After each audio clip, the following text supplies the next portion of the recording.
How would you invest $500 or $1,000? That's a really common question many beginner investors might have. And we have Eric here today to talk about that subject. This is Into Investments with Humphrey Yang, and today we're talking about first-time investing.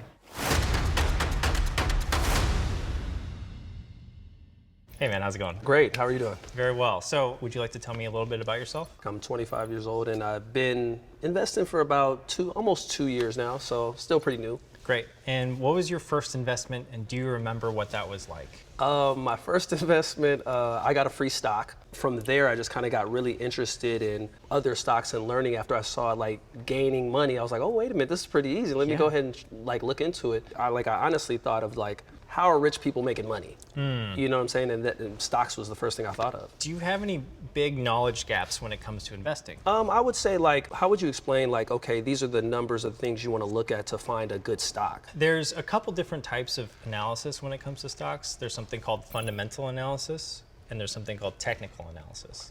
Fundamental analysis has to do with the metrics behind their business model. For example, Coca-Cola. Okay. It comes down to, how big is their market size and how much does it cost to make a product, or how much do they make when they sell a product? That's their profit margin.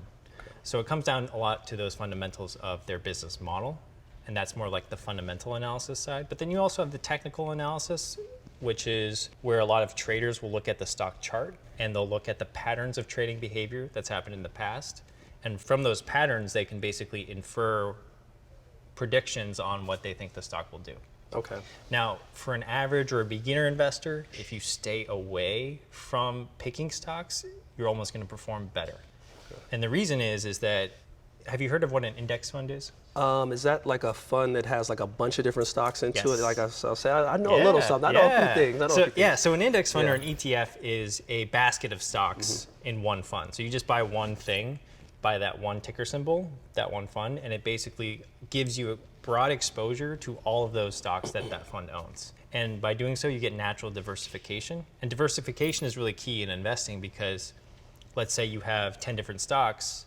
If one of them crashes, you still have 9 to keep the rest of your portfolio afloat. So a really good beginner investor strategy is to invest in an index fund. Gotcha. Because it tracks the market. And historically, the market, the S&P 500, has returned about 8 to 10% a year for the past 40 or 50 years. And famously, Warren Buffett actually placed a bet against a hedge fund manager in 2007, and he placed a 10-year bet saying that his index fund strategy would outperform a hedge fund. Okay. And at the end of the 10 years, he won.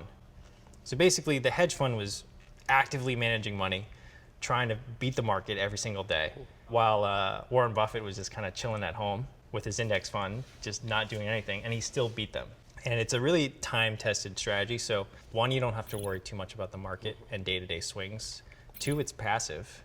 And 3, it actually has very low fees. It's more steady going in the index fund than trying to find the individual things and having the same sector of thing where it's like, oh, if you have all tech and it crashes, all your stuff is down. So another thing that you could do is actually look up a company's, it's called their earnings report. Okay. Or their balance sheet, or their income statement, or their cash flow statement. These are all the financial statements of a public company that you can look up for free. Okay, cool. I'm logging it in. I'm gonna remember this. It kind of takes a little bit of work to like read through what a balance sheet is, because it's kind of like accounting heavy.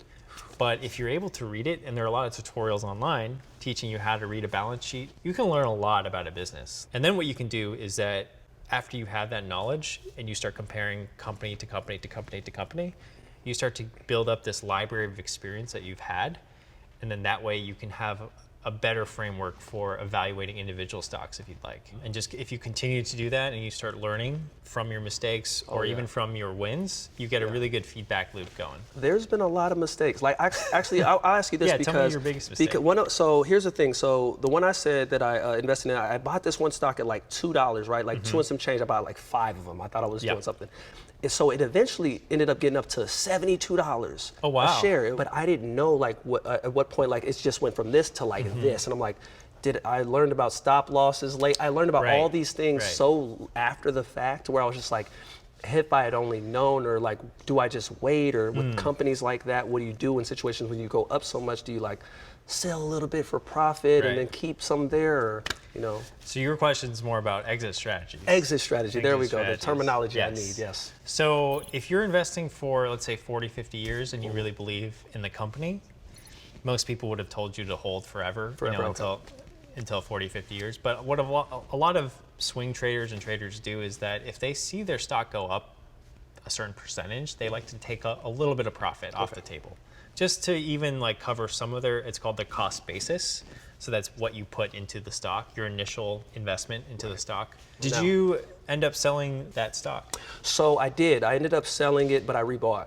Got it. But that's also something I just learned too, is like, I think you have to hold it for a certain amount of time so you don't get taxed or something.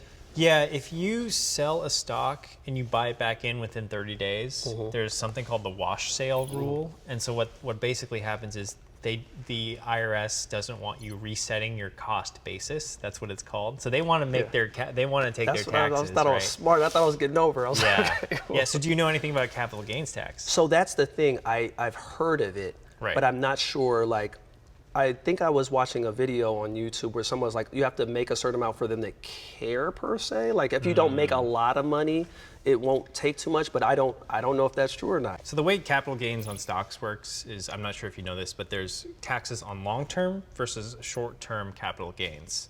And so long-term is anything that you hold for longer than a year. So if you hold the stock for longer than a year, it's usually taxed at 0, 15, or 20%, depending on your income bracket. So if you made $1,000, you would pay $150 in taxes.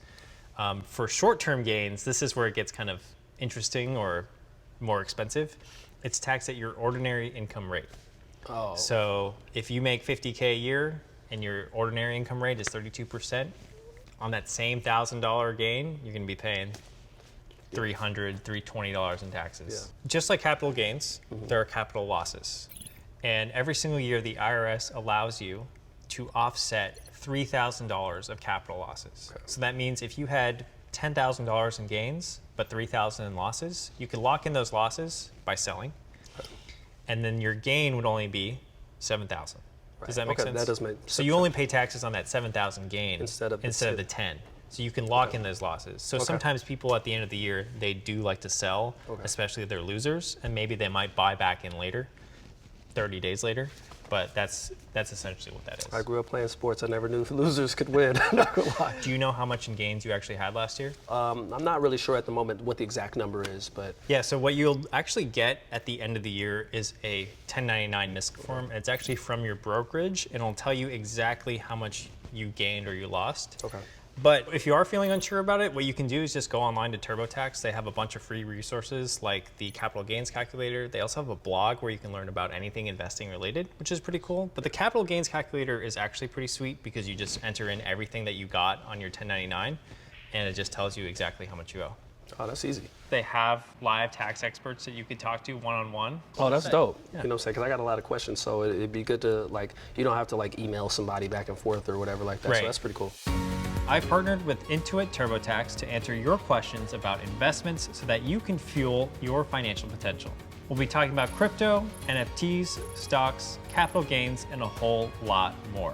Make sure to like the video, subscribe to the channel, and also comment any questions that you might have.